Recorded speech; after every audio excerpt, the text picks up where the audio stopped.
Now this week, the Radio Times is celebrating its 100th birthday, and who better to help blow out their birthday candles than our man, Gyles Brandreth.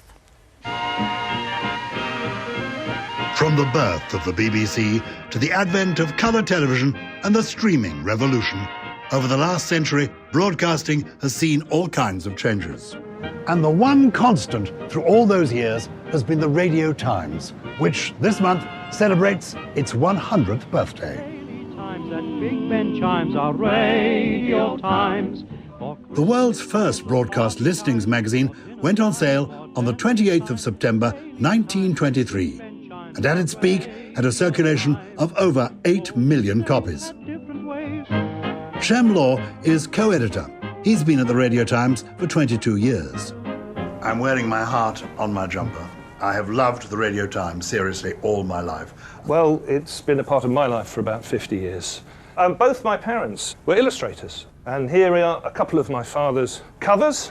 His name's Roger Law, and he's famous. He's the spitting image man. He is indeed. And I remember these being made in our kitchen, and my mother used to make all the clothes for them, and it was quite the family business. So it's actually in your veins. Kept me in short trousers. It kept you in short trousers, now keep you in long ones. Exactly. In your years as co-editor, what have been the happy moments? Well, it doesn't get much better than spending some time with David Attenborough. We'd got him in this pool. It was about 40 foot deep, but he was on a tower. We had divers in case he fell in. He's genuinely in water? Oh, absolutely. I would have assumed this was CGI or something. No. He was an absolute trooper. So how do you choose what goes on this historic edition, your 100th edition? It's a difficult question, and the one we wrestled with a long time. In the end, I think we're going to go for something very classic. This was the cover we did earlier this year for the King's coronation. It was done by an illustrator called Peter Horridge, and he is designing us a very special classic cover. Not one cover, but 4 covers. We may even resurrect some of our old logos. Shem, back in the 1980s, I'm proud to say I did feature, I think, on the cover of the TV Times. You did. But I don't seem to have appeared yet on the cover of the Radio Times. There's still time, Gyles. Because it does help boost sales a bit. Of course. You know, and I'd throw in a knitting pattern to put at the back of the magazine. While the team are finalising the magazine, I've asked some past cover stars about their memories. I've been on the cover of Radio Times 11 times now. The last time was in 2005. This was one of the most terrifying photo shoots of my entire life. You've been keeping me informed about everything I need to know about broadcasting for over 70 years of my life. And the great thing about your paper is you can turn it the right way up. I've some special memories of my own. Coronation number, 1953.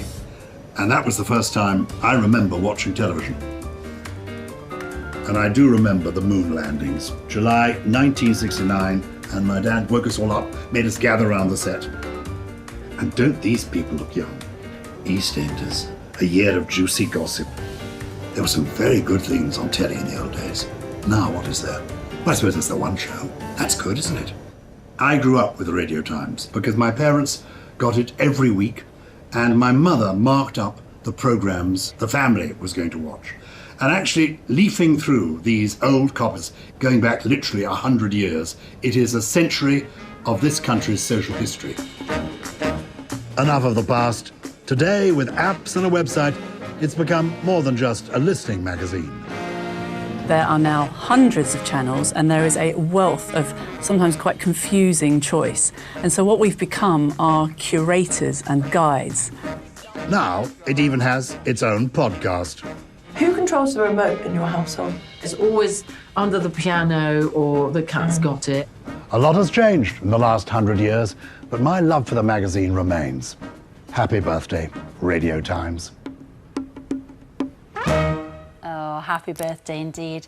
Gyles. His jumper. Love him. How am I going to get that off him?